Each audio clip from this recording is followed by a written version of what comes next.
नमस्कार दोस्तों, स्वागत है आप सभी का एक और नई वीडियो में। दोस्तों, आज आपको देने वाले हैं टाटा सफारी का एक ड्राइव रिव्यू और आपको इसी वीडियो के अंदर बताएंगे कि क्या 2022 में नए कॉम्पिटिटर्स आने के बाद आपको टाटा सफारी कंसिडर करनी चाहिए या फिर नहीं। दोस्तों, ऑलरेडी मैंने इस गाड़ी को अराउंड 2000 किलोमीटर चला लिया है और हिल से लेके, ऑफ रोड से लेके, प्लेन से लेके, सिटी ट्रैफिक से लेके सभी जगह मैंने इस गाड़ी को टेस्ट कर लिया है। तो इस वीडियो के अंदर आपको एक एक एस्पेक्ट बताएंगे डिटेल के अंदर। चलिए मिलते हैं सीधा अपनी ड्राइव की तरफ। तो चलिए दोस्तों, अब आ चुके हैं अपनी ड्राइव की तरफ और अब बताते हैं आपको एक एक एस्पेक्ट डिटेल के अंदर। सबसे पहले बात करते हैं अपने अर्गोनॉमिक्स की। तो यहाँ पे आप देखेंगे तो सभी चीज़ें मेरे कंट्रोल में रहती हैं, चाहे वो म्यूज़िक सिस्टम हो, चाहे वो अपने fog lamps, sport mode, AC controls हो, गियर नॉब हो या फिर टेरेन रिस्पॉन्ड मोड हो। उसके अलावा दोस्तों, यहाँ पे आपको दी गई है पार्किंग ब्रेक और ऑटो होल्ड के फंक्शंस। सभी चीज़ें ओवरऑल पूरी तरह से मेरे कंट्रोल में है और यहाँ पे मेरे को किसी तरह का कोई इशू देखने को नहीं मिलता है। इसके बाद चलते हैं अपने नेक्स्ट एस्पेक्ट, जो कि है विजिबिलिटी। तो दोस्तों, विजिबिलिटी में आप जानते हैं टाटा हैरियर और टाटा सफारी काफ़ी अच्छी रखी गई हैं और बोनट पूरी तरह से मुझे विजिबल रहता है। विजिबिलिटी के अंदर आपको एक इशू ज़रूर देखने को मिलेगा, जो कि है दोस्तों इसके ए पिलर्स और ORVMs की पोजीशन। दोस्तों, यहाँ पे थोड़ा सा ब्लाइंड स्पॉट ज़रूर फॉर्म हो जाता है, उसके अलावा कोई मेजर इशू यहाँ पे देखने को नहीं मिलता है। चलते हैं अपने नेक्स्ट पॉइंट की तरफ, जो कि है दोस्तों सीट कंफर्ट। सबसे पहले आपको बताता हूँ आगे की। तो मैंने इस गाड़ी को around 600 kilometre non stop drive किया और 15 घंटे का मेरा रास्ता था दिल्ली टू चितकुल। तो उसमें मेरे को ड्राइवर्स कंफर्ट के मामले में अपने लिए ड्राइविंग पोजीशन तो काफ़ी अच्छी देखने को मिली। उसके अलावा अगर बात करी जाए तो सीट की कुशनिंग की अगर बात करूं तो अंडर थाई सपोर्ट थोड़ी एक्स्ट्रा दी जा सकती थी। उसके अलावा सीट कंफर्ट में किसी तरह का ड्राइवर साइड तो कोई इशू नहीं है। बाकी दोस्तों, इलेक्ट्रॉनिकली आप इसे काफ़ी अच्छी तरह से अपनी डिज़ायर्ड ड्राइविंग पोजीशन ले सकते हैं और लेदराइट सीट्स वगैरह इसके अंदर आती हैं। हमने आपको एक वीडियो दिया था टाटा सफारी गोल्ड एडिशन के ऊपर। दोस्तों, कंफर्ट के बारे में उसमें एक और एडिशन हो जाती है फीचर की, जो कि है वेंटिलेटेड सीट। दोस्तों, वेंटिलेटेड सीट टाटा सफारी अकेली ऐसी गाड़ी है जिसमें फ्रंट में और रेयर में दोनों ही जगह वेंटिलेटेड सीट देखने को आपको मिलेगी। तो वो वीडियो अगर आपने मिस कर दिया है तो अभी भी टाइम है, जाके आप उसे देख सकते हैं, लिंक दिया है कार्ड्स के अंदर। तो दोस्तों, ये तो बात हो गई सीट कंफर्ट की। एक और पॉइंट मैं यहाँ पे ऐड करना चाहूँगा। कोई भी गाड़ी जो भी 6 या 7 सीटर फॉर्मेट में अवेलेबल है, उनके अंदर सीट कंफर्ट फर्स्ट और सेकंड रो में तो काफ़ी अच्छा होता है, बट जहाँ बात आती है अपने थर्ड रो की, तो वहाँ पे आपको कंफर्ट में कहीं ना कहीं कमी ज़रूर देखने को मिलेगी। दोस्तों, इसके बाद चलते हैं अपने नेक्स्ट एस्पेक्ट की तरफ, जो कि है मेन ड्राइविंग डायनामिक्स। तो दोस्तों, ड्राइविंग में सबसे पहली चीज़ जो आपके काम आती है वो है इंजन। तो दोस्तों, इसके अंदर आता है 2 लीटर क्रायोटेक डीजल इंजन, जो कि फिएट से सोर्स किया गया है। और इसके पावर आउटपुट की अगर बात करें तो इसमें आता है 170 PS की पावर और साथ ही 350 न्यूटन मीटर्स का टॉर्क। तो दोस्तों, इतनी पावर और टॉर्क काफ़ी है एक इस तरह की गाड़ी को पेयर करने के लिए और काफ़ी मज़ा आता है जब आप इस गाड़ी को ड्राइव करते हैं। दोस्तों, ये तो बात हो गई इंजन की। अब इसके अंदर आते हैं 5 ड्राइविंग मोड्स। दोस्तों, 2 टेरेन मोड्स हैं और 3 हैं actual driving modes. Driving modes की अगर बात करें तो इको, सिटी और स्पोर्ट 3 तरह के मोड इसमें आते हैं, प्लस टेरेन मोड्स आते हैं इसके अंदर, रफ रोड और वेट रोड। दोस्तों, ये पांचों ही मोड में इंजन अपना पावर और टॉर्क फिगर्स को असिस्ट करता है ताकि आपको एक बेटर ड्राइवेबिलिटी देखने को मिले। बाकी अगर आपको माइलेज की रिक्वायरमेंट है तो आप ज़्यादातर इको मोड या फिर क्रूज़ कंट्रोल का यूज़ कर सकते हैं और एक सिटी में बैलेंस बनाता है इसका सिटी मोड। स्पोर्ट मोड में काफ़ी ज़्यादा हाई RPMs तक ये गाड़ी जाती है और इंजन नॉइज़, केबिन नॉइज़ भी थोड़ी सी बढ़ जाती है। तो अगर आपको एक एंथुजियास्टिक ड्राइव करनी है तो फिर आपको इसके स्पोर्ट मोड का यूज़ करना पड़ेगा, जिसमें कहीं ना कहीं शायद आपको थोड़ा सा इशू देखने को मिल सकता है। Issue in terms of noise, performance काफ़ी अच्छी हो जाती है स्पोर्ट मोड के अंदर। बाकी दोस्तों, रफ़ और वेट मोड में भी मैंने गाड़ी को चला के देखा है, मुझे किसी तरह की कोई परेशानी का सामना नहीं करना पड़ा है। बात कर लेते हैं पावर और पिकअप की।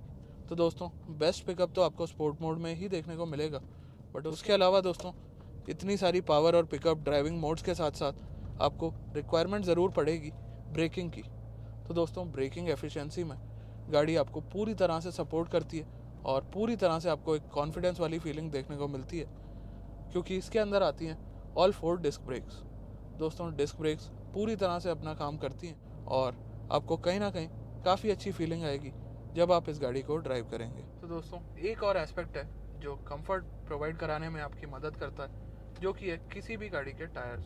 दोस्तों टायर्स प्राइमरी एस्पेक्ट होता है जो कि रोड के कांटेक्ट में रहता है और आपकी गाड़ी को असिस्ट करता है। तो इसके टायर्स दिए गए हैं आपके हाईवे टेरेन, हालांकि आप इसमें ऑल टेरेन टायर्स का भी यूज़ कर सकते हैं। और टायर्स का एस्पेक्ट रेशियो अगर आपको बताऊं तो 235/60 R18 का टायर साइज़ दिया गया। अब दोस्तों बात करते हैं अपने नेक्स्ट पॉइंट की, जो कि है सस्पेंशन सेटअप। तो दोस्तों सस्पेंशन सेटअप से पहले मेंशन करना चाहूँगा इस गाड़ी का प्लेटफॉर्म। ये आती है लैंड रोवर के ओमेगा आर्क प्लेटफॉर्म पे।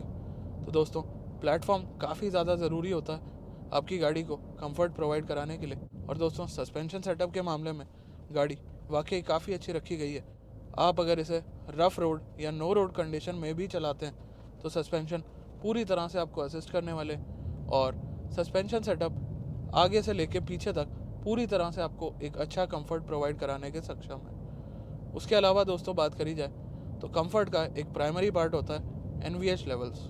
और जैसा कि आपको पता है ये एक बड़े साइज़ की गाड़ी है, प्लस इसके अंदर 2 लीटर का एक बड़ा इंजन आता है। तो NVH लेवल्स के बारे में बात करना काफ़ी ज़्यादा ज़रूरी है। और NVH लेवल्स एक प्राइमरी एस्पेक्ट बन जाता है जब आप किसी भी गाड़ी को ड्राइव करते हैं, क्योंकि जितना ज़्यादा आप पे करते हैं उतना ज़्यादा कंफर्ट मिलने की प्रोबेबिलिटी आपको दिखाई देगी। उसके अलावा दोस्तों NVH की बात करें तो जैसा कि मैंने आपको बताया 5 ड्राइविंग मोड्स आते हैं, जिसमें से 3 ड्राइविंग मोड्स हैं और 2 टेरेन मोड्स हैं। तो इन पाँचों के अंदर आपको एक अलग तरह का NVH का एहसास होगा। जैसे अभी करंट के हिसाब से अगर मैं आपको बताऊं तो इस टाइम मैं गाड़ी को चला रहा हूं 80 की स्पीड पे इको मोड के अंदर। तो आप देख सकते हैं, सुन सकते हैं इस टाइम कैसा आपको NVH लेवल्स मिल रहा है। अब मैं डाल देता हूं स्पोर्ट मोड। तो अभी जैसा कि आपने सुना स्पोर्ट मोड पे गाड़ी आ चुकी है और सेम स्पीड है 80 की, पर थोड़ी सी मेरे को noise, cabin noise, engine noise बढ़ चुकी है, जो कि वाकई फ़र्क आ जाता है आपके दोनों मोड्स के अंदर। बीच में आपको दिखाते हैं आप city mode. City drive mode activated. तो ये आपने देखा गाड़ी सिटी मोड के अंदर आ चुकी है और यहाँ पे एक बैलेंस मिलता है आपको परफॉर्मेंस, नॉइज़, पावर, सभी चीज़ों का। और मेरे हिसाब से हर तरह के टेरेन में सिटी मोड आपको काफ़ी ज़्यादा असिस्ट करने वाला है, क्योंकि ये एक अच्छा बैलेंस बना के चलता है सभी चीज़ों के बीच, और यही मोड केपेबल है आपको एक अच्छी माइलेज देने के। अब चलते हैं अपने नेक्स्ट पॉइंट की तरफ, जो कि है वाइब्रेशन। तो दोस्तों मैं चला रहा हूँ इस टाइम ऑटोमेटिक गाड़ी, और वाइब्रेशन के मामले में किसी तरह की कोई परेशानी नहीं है इस गाड़ी के अंदर। बट हार्शनेस डीजल इंजन्स का एक मेजर एस्पेक्ट है और हल्की सी हार्शनेस आपको इस इंजन के अंदर भी देखने को मिलती है। दोस्तों अब एंगल चेंज कर दिया है तो आपको बताते हैं इसकी ड्राइवेबिलिटी के बारे में। तो ड्राइवेबिलिटी में जो सबसे पहला पॉइंट आता है, जो सबसे पहला ड्राइवर्स पॉइंट ऑफ कांटेक्ट होता है, वो है ये स्टीयरिंग। तो दोस्तों हैरियर और सफारी के अंदर आपको हाइड्रोलिक स्टीयरिंग देखने को मिलेगा, जो कि थोड़ा सा टाइट होता है as compared to electronic power steering. इस चीज़ का आपको ज़रूर थोड़ा सा ध्यान रखना पड़ेगा, और हो सकता है सिटी ट्रैफिक में या फिर यू टर्न्स पे ये स्टीयरिंग आपको परेशान करे, बट हाई स्पीड में और हाईवेज़ पे ये आपको ज़रूर असिस्ट करने वाला है। दोस्तों अब चलते हैं अपने नेक्स्ट पॉइंट ऑफ कांटेक्ट की तरफ, जो कि है आपका क्लच। तो दोस्तों मैं तो यहाँ पे चला रहा हूँ ऑटोमेटिक ट्रांसमिशन, तो यहाँ पे मेरे को तो क्लच प्रोवाइड नहीं कराया गया, बट जो मैंने सुना है और जो मैंने पास में ड्राइव किया है, सफारी का क्लच हल्का सा डीप है as compared to other cars. Plus एक और उसमें इशूज़ सुनने को मिला है, यहाँ पे आपका पैर थोड़ा सा परेशानी होती है। उसके अलावा ऑटोमेटिक में अगर बात करूँ तो यहाँ पे मेरे लेफ़्ट पैर के लिए प्रॉपर एक फुटरेस्ट प्रोवाइड कराया गया, और ओवरऑल ब्रेकिंग और आपका एक्सेलरेशन, क्लच, तीनों के अंदर प्रॉपर गैप दिया जाता है। तो मेरे हिसाब से यहाँ पे आपको जब मैनुअल चलाएंगे तो डिटेल में बताएंगे। अभी बात कर लेते हैं ऑटोमेटिक ट्रांसमिशन की। तो दोस्तों ट्रांसमिशन और इंजन की पेयरिंग काफ़ी अच्छी हुई है और ये आपको काफ़ी ज़्यादा सपोर्ट करता है। ट्रांसमिशन के मामले में आपको किसी तरह की कोई परेशानी नहीं आने वाली है। दोस्तों अब बात करते हैं एक और मेजर एस्पेक्ट की, जो कि है इसकी हाई स्पीड स्टेबिलिटी। तो इस टाइम अगर आप देखेंगे तो मैं अराउंड 90 to 100 की स्पीड पे क्रूज़ कर रहा हूँ। और हाई स्पीड स्टेबिलिटी के चेक करने के लिए मैंने इस गाड़ी को अराउंड 130-140 तक भी ड्राइव किया है। हाई स्पीड स्टेबिलिटी के मामले में गाड़ी काफ़ी अच्छी रहती है और आपको पूरी तरह से इसकी चेसी, इसकी बॉडी और इसका मेन फ्रेम जो होता है सपोर्ट करता है हाई स्पीड में भी। अब दोस्तों टर्न आ चुका है और मेरी स्पीड इस टाइम है अराउंड 80 की। हल्की सी ब्रेकिंग के साथ आपको बताते हैं बॉडी रोल के बारे में। तो दोस्तों यहाँ पे आप देखेंगे तो मैंने अराउंड 50 से 60 की स्पीड पे टर्न लिया है और बॉडी रोल इस गाड़ी में बिल्कुल एविडेंट है। ऐसा नहीं है कि आपको बॉडी रोल देखने को नहीं मिलेगा, बट स्टिल बॉडी रोल पूरी तरह से कंट्रोल्ड में रहता है और आपका कभी भी कॉन्फिडेंस लूज़ नहीं होता है इस गाड़ी के अंदर। अब चलते हैं अपने नेक्स्ट एस्पेक्ट की तरफ, जो कि है फीचर्स। क्योंकि दोस्तों फीचर्स भी आपको काफ़ी असिस्ट करते हैं जब आप एक इतनी महंगी गाड़ी ख़रीदते हैं या फिर इतनी महंगी गाड़ी ड्राइव करते हैं। तो फीचर्स में कुछ स्पेशल मेंशंस मैं यहाँ पे करना चाहूँगा, जैसे कि है ये ORVM। तो दोस्तों ये आता है ऑटो डिमिंग फीचर के साथ और नाइट ड्राइव में ये आपको काफ़ी असिस्ट करने वाला है। वैसे हमने नाइट ड्राइव के ऊपर एक स्पेसिफिक वीडियो बनाई हुई है, आप चाहें तो उसे भी विज़िट करके देख सकते हैं। अब फीचर्स में एक थोड़ा सा कौन है कि ये म्यूज़िक सिस्टम के बॉर्डर्स काफ़ी ज़्यादा बड़े हैं, तो हो सकता है ये आपको पसंद आए या फिर ना आए। उसके अलावा दोस्तों फीचर्स में एक और बढ़िया चीज़ इसमें दी गई है, सभी तरह के कंट्रोल्स पूरी तरह से आपके रीच में रहते हैं और अर्गोनॉमिक इशू मेरे को इस गाड़ी के अंदर देखने को नहीं मिला।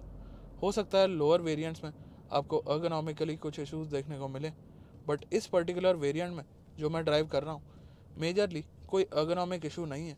और फीचर्स में सभी कंट्रोल्स जैसे कि फ्रंट और रेयर फॉग लैम्प हो गए, आपके ड्राइविंग मोड्स हो गए, टेरेन रिस्पॉन्स मोड्स हो गए, या फिर इवन अगर बात करें USB ऑक्स सॉकेट की, आर्मरेस्ट के अंदर आपको USB वगैरह प्रोवाइड कराई गई है।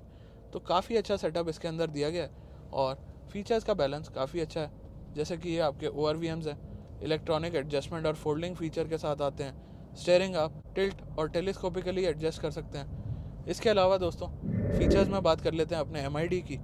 तो यहाँ पे आपको एक तो डिस्टेंस टू एम्प्टी देखने को मिलता है, उसके बाद इंस्टेंटेनियस फ्यूल इकोनॉमी दी गई है आपको, साथ ही आपको दिया गया है ट्रिप A और ट्रिप B। फिर आपको मिलता है एक पावर और टॉर्क मीटर, साथ ही में आपको एक टायर प्रेशर मॉनिटरिंग सिस्टम देखने को मिल जाएगा और काफ़ी इजी टू रीड रहता है ये आपका स्पीडोमीटर। लेफ़्ट साइड के अंदर आपके RPM आते हैं और राइट साइड के अंदर आपको दिया गया है स्पीडोमीटर। उसके अलावा दोस्तों बात करूं तो एक और थोड़ा सा कौन इसके अंदर है, ये हॉर्न पैड। तो दोस्तों ये थोड़ा सा हार्ड रखा गया है और स्टेयरिंग से आप इस पर प्रेस नहीं कर सकते ईजीली, तो ये थोड़ा सा इशू है।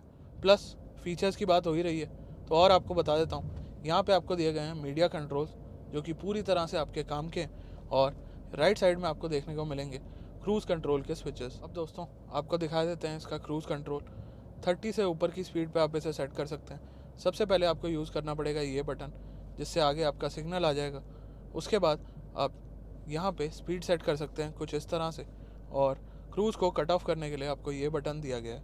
प्लस अगर आप चलाते चलाते जैसे आगे ट्रैफिक है तो मैंने ब्रेक दबाया, क्रूज़ कैंसिल हो चुका है। अब आप अगर इस बटन को दोबारा दबाएंगे तो आपकी गाड़ी खुद ही एक्सेलरेट कर लेगी उस स्पीड तक। अब दोस्तों लास्टली बात कर लेते हैं कुछ और चीज़ों की। तो इसकी ग्राउंड क्लियरेंस ने मुझे काफ़ी ज़्यादा असिस्ट करा है मेरी through out the drive. Plus यहाँ पे अगर आप देखेंगे तो आपको पार्किंग में कैमरा देखने को मिल जाएगा जो आपकी गाड़ी चलती में आपको दिखता रहेगा और काफ़ी ज़्यादा ये असिस्ट करने वाला है। आप चाहें तो इसे वाइड में भी देख सकते हैं। दोस्तों यही कुछ फीचर्स हैं जो काफ़ी ज़्यादा काम आते हैं, बट मेन एस्पेक्ट जिसके लिए मैं अभी तक रुका हुआ था आपको बताने के लिए वो है इसकी माइलेज। तो दोस्तों कोई भी गाड़ी इंडिया में ख़रीदते हैं किसी भी बजट में तो माइलेज एक मेजर कंसर्न रहता है। मैंने इस गाड़ी को ड्राइव किया है 2000 किलोमीटर और माइलेज के मामले में मेरे को ये गाड़ी बहुत अच्छी तो नहीं कहूँगा, पर काफ़ी सेटिस्फैक्ट्री माइलेज अपने साइज़ और अपने प्राइस और अपने इंजन के हिसाब से इसने प्रोवाइड कराई है।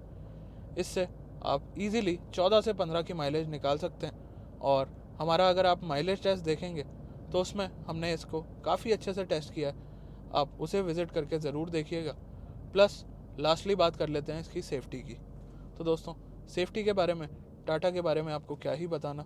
सेफ़्टी के मामले में काफ़ी अच्छे फीचर्स इसके अंदर आते हैं। प्लस बिल्ड क्वालिटी तो आपको पता ही है टाटा की किस तरह की रहती है। और लास्टली अगर आपको बताऊं तो overall build quality, safety features वगैरह काफ़ी अच्छे रखे गए हैं। प्लस जो ड्राइविंग फील आपको आती है वो काफ़ी अच्छी रहती है एक इस तरह की गाड़ी में। तो दोस्तों यही कुछ था इस गाड़ी के ड्राइव रिव्यू के अंदर। होप करता हूँ आपको सभी चीज़ें समझ आई होंगी, पसंद आई होंगी। एक दो फीचर्स का और यहाँ पे मेंशन करना चाहूँगा जो प्रीमियमनेस का एहसास आपको इस गाड़ी के अंदर ज़रूर कराएंगे। एक तो इसके अंदर आती है इलेक्ट्रॉनिक पार्किंग ब्रेक, प्लस आपको ऑटो होल्ड का फंक्शन देखने को मिलता है जिसने मेरे को हिल्स के अंदर काफ़ी ज़्यादा असिस्ट किया। अब जब हिल्स की बात हो ही रही है तो इसके अंदर यहाँ पे बटन दिया जाता है ट्रैक्शन कंट्रोल और हिल डिसेंट कंट्रोल का। तो दोस्तों ये दोनों फीचर भी एक्चुअल में आपके काफ़ी काम आने वाले हैं रियल लाइफ के अंदर। चलिए दोस्तों आज के वीडियो में तो बस इतना ही। मिलते हैं बहुत जल्द एक नई वीडियो के साथ। तब तक सीट बेल्ट लगाए रखें और अपना ध्यान रखें।